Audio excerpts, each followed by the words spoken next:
بسم اللہ الرحمن الرحیم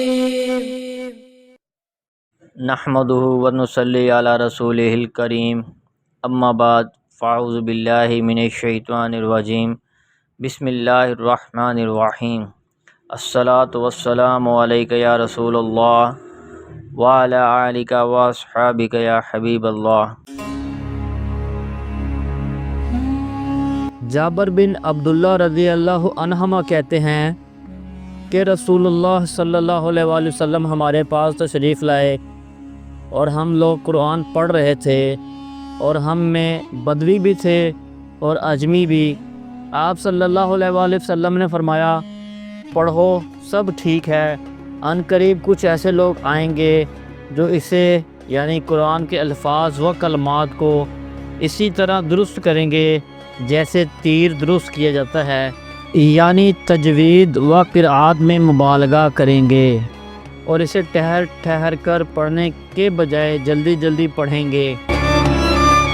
الشیخ عمر فاروق سعیدی حفظ اللہ فوائد و مسائل۔ قرآن کریم کو لحن عرب میں پڑھنا مستحب اور مطلوب ہے اور اس میں اپنی سی کوشش اور محنت کرتے رہنا چاہیے کیونکہ یہ اللہ کا کلام ہے، مگر بدوی اور اجمی لوگوں کے لیے عربی اسلوب اور قواعد تجوید پر کما حقہ پورا اترنا مشکل ہوتا ہے، اس لیے آپ نے مختلف طبقات کے لوگوں کی قرأت کی توثیق فرما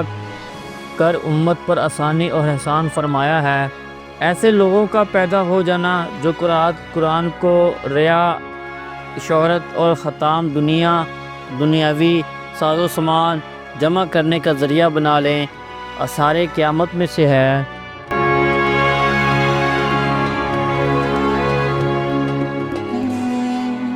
سہل بن سعد سعدی رضی اللہ عنہ کہتے ہیں کہ ایک دن رسول اللہ صلی اللہ علیہ وآلہ وسلم ہمارے پاس تشریف لائے،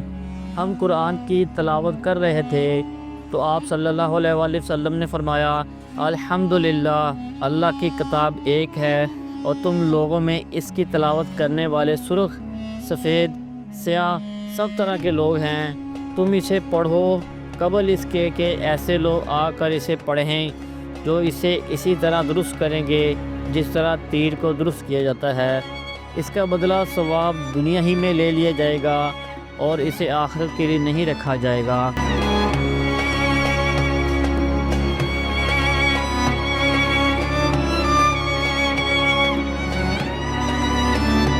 عبداللہ بن ابی اوفی رضی اللہ عنہ کہتے ہیں کہ ایک شخص نبی اکرم صلی اللہ علیہ وآلہ وسلم کے خدمت میں حاضر ہو کر عرض کیا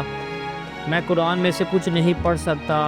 اس لیے آپ مجھے کوئی ایسی چیز سکھا دیجئے جو اس کے بدلے مجھے کفایت کرے۔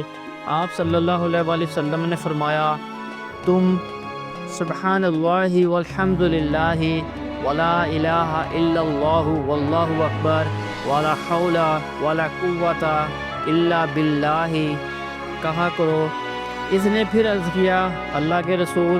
یہ تو اللہ کی تعریف ہوئی، میرے لیے کیا ہے؟ آپ صلی اللہ علیہ وآلہ وسلم نے فرمایا تم کہا کرو اللہم ارحمنی وارزقنی وعافنی واہدنی، اے پروردگار مجھ پر رحم فرما، مجھے روزی دے، مجھے عافیت دے اور مجھ کو ہدایت دے۔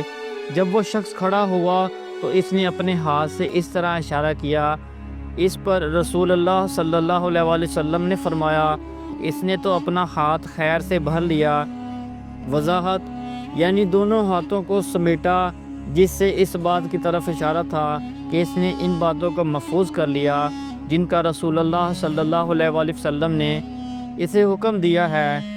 جس طرح کوئی عمدہ چیز سمیٹ کر آدمی اسے محفوظ کرتا ہے۔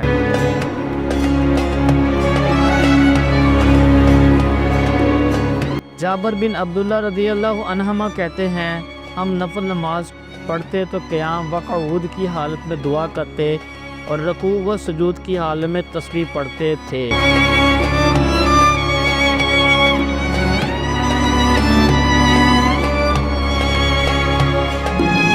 حمید سے اسی کے مثل مروی ہے، اس میں راوی نے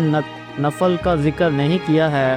اس میں ہے کہ حسن بصرہ ظہر اور عصر میں خواہ وہ امام ہوں یا امام کے پیچھے ہوں،